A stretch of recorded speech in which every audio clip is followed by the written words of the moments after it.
வணக்கம், நான் வசந்தி. கொஞ்சம் சமையல் கொஞ்சம் தகவலில் இன்னைக்கு ரொம்ப சுவையான சத்தான காளான் மசாலா எப்படி செய்கிறதுன்னு பார்க்கலாம். அதற்கு முதல்ல ஒரு மசாலா பொருட்களை நம்ம தயார் பண்ணிக்கலாம். உலர்ந்த மிளகாய் 3 மிளகாய், 3 அல்லது 2 போரும், காரத்துக்கு ஏற்ற மாதிரி போட்டுக்கோங்க. இளந்தீயில் வச்சு லேசாக வறுத்து எடுத்துக்கோங்க. எண்ணெய் சேர்க்காமலே வருங்க, நல்லாயிருக்கும். அடுத்து சீரகம் பார்த்தீங்கன்னா இந்த சிறிய தேக்கரண்டியில் ஒரு 3/4 தேக்கரண்டி நான் எடுத்திருக்கேன். அதையும் இளந்தீயில் வச்சு நிதானமாக வறுத்து எடுத்துப்போம். இந்த மசாலா பொருட்கள் தான் இதற்கு ரொம்ப ரொம்ப சுவையை கொடுக்கும். ஏற்கனவே நம்ம ஒரு காளான் செஞ்சுருக்கோம், அது எளிமையாக செஞ்சுருக்கோம். இது கொஞ்சம் ரொம்ப நிறைய பொருட்களை சேர்த்து ரொம்ப அருமையாக இருக்கும்.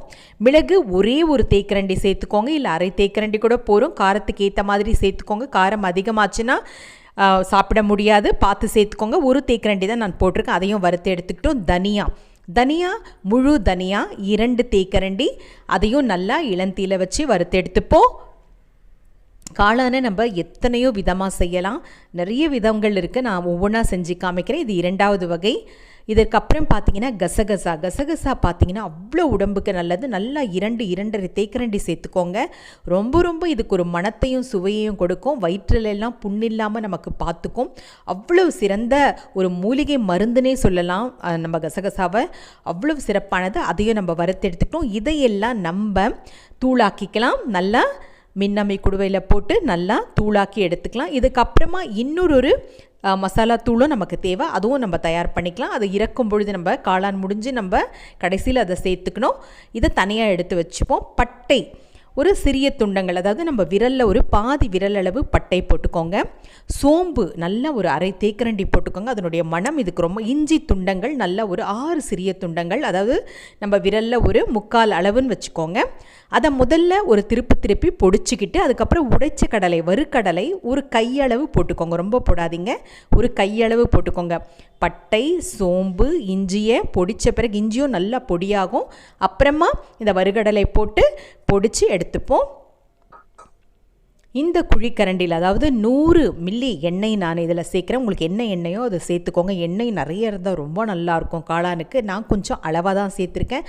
நீங்கள் வேணும்னா இன்னும் கூட ஒரு அரை குழிக்கரண்டி நீங்கள் தாராளமாக சேர்த்துக்கலாம். பொடியாக நறுக்கிய 2 வெங்காயம், கருவேப்பிலை நான் சேர்க்குறேன். முதல்ல வேணும்னா 3 வெங்காயம். எனக்கு நிறைய பேர் இருக்காங்க, நல்லா எனக்கு தொக்கு மாதிரி வேணும், சப்பாத்திக்கு தோசைக்கு தொட்டுக்கணுன்னா இன்னுமே கூட நீங்கள் 1 வெங்காயமும் 2 வெங்காயம் தாராளமாக சேர்த்துக்கலாம். காளானில் பார்த்தீங்கன்னா பொட்டாசியம் சத்து நிறைய இருக்குது. கொஞ்சம் உப்பு போட்டு நம்ம மூடி வச்சுருவோம். இதயம் பார்த்தீங்கன்னா வலிமையாக இருக்கணும்னா பொட்டாசியம் சத்து ரொம்ப தேவை. அந்த இரத்த நாளங்களிலெல்லாம் அடைப்பு ஏற்படாமல் அந்த பொட்டாசியம் சத்து நமக்கு காக்கும், இதயத்தை காக்கும். காளானில் அது நிறைய இருக்கிறதா. தக்காளி பழம் ஒரே ஒரு பழம் மெலிதாக நறுக்கியதை நல்ல கைகளால் பிசைஞ்சு சேர்த்து கொஞ்ச நேரம் நல்லா குழையிற அளவுக்கு நல்லா வதக்குவோம். அதை பாதுகாக்கும் ஆற்றல் இந்த காளானில் இருக்கிற பொட்டாசியம் சத்துக்கு இருக்குது. அதனால் காளான் நம்ம உணவில் கட்டாயமாக வாரத்துக்கு ஒரு முறை சேர்த்துக்கிறது தப்பில்லை. எத்தனையோ வகையாக நம்ம செஞ்சு இதை நம்ம உணவில் நம்ம கட்டாயம் சேர்த்துக்கணும். தக்காளி நல்லா குழைய நல்லா வதங்கின பிறகு காளானை நல்லா கழுவிட்டு துண்டங்களாக நறுக்கிக்கோங்க. உங்களுக்கு எந்த மாதிரி வேணுமோ அந்த மாதிரி நறுக்கிக்கோங்க. அதை நல்லா தண்ணியெல்லாம் பிழிஞ்சிட்டு சேர்த்துப்போம், இல்லைனா ரொம்ப தண்ணி விட்டுடும். சேர்த்துட்டு காளானை கொஞ்சம் ஒரு 5 நிமிடம், நாமாவது 5லேருந்து 10 நிமிடம் இளந்தீயில் கட்டாயம் வதக்கணும். அப்போ தான் அது ரொம்ப சுவையாக இருக்கும். மூடி போட்டு கொஞ்சம் நேரம் வதக்குவோம். அதில் இருக்க தண்ணியே நமக்கு சரியாக போகும். மறக்காமல் என்னுடைய காணொளியை பதிவு பண்ணுங்கள், பக்கத்தில் இருக்க மணி மீது அழுத்துங்கள். பாருங்கள், வதங்கிடுச்சு, அதுலேயே தண்ணி வந்தாச்சு. கொஞ்சம் அதிலேருந்து காளான்லேருந்து தண்ணி பிரிஞ்சு வந்திருக்கு. இப்போ நம்ம வறுத்து எடுத்த அந்த மசாலா பொருட்களை முதல்ல நம்ம பொடிச்சு போட்டோம் இல்லையா, மிளகு, சீரகம், உலர்ந்த மிளகாய், தனியா, கசகசா, இந்த தூளை நம்ம இதில் சேர்த்துப்போம். இதற்கப்புறம் கொஞ்சமாக நான் சுடுதண்ணி வச்சுருக்கேன், கொஞ்சம் சேர்த்தா போகிறோம். காளான் ரொம்ப சீக்கிரமாக வெந்துடும், அதனால் கொஞ்சமாக நம்ம சேர்த்துப்போம்.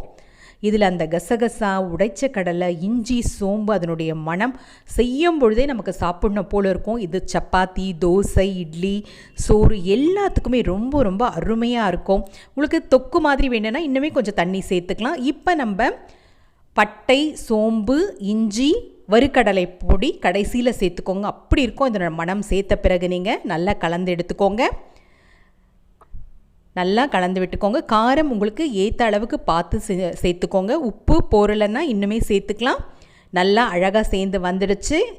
இதை நீங்கள் தண்ணியாக வேணும்னா இன்னுமே கொஞ்சம் தண்ணி நம்ம சேர்த்துக்கலாம், தப்பில். எண்ணெய் கட்டாயமாக இன்னுமே கொஞ்சம் எண்ணெய் சேர்த்துக்கோங்க, ரொம்ப ரொம்ப நல்லாயிருக்கும். காளான் மசாலா தயாராகிடுச்சு, கட்டாயம் செஞ்சு சாப்பிடுங்க. இந்த மழை காலத்துக்கு ரொம்ப ரொம்ப நல்லாயிருக்கும். மீண்டும் சந்திப்போம். நன்றி, வணக்கம்.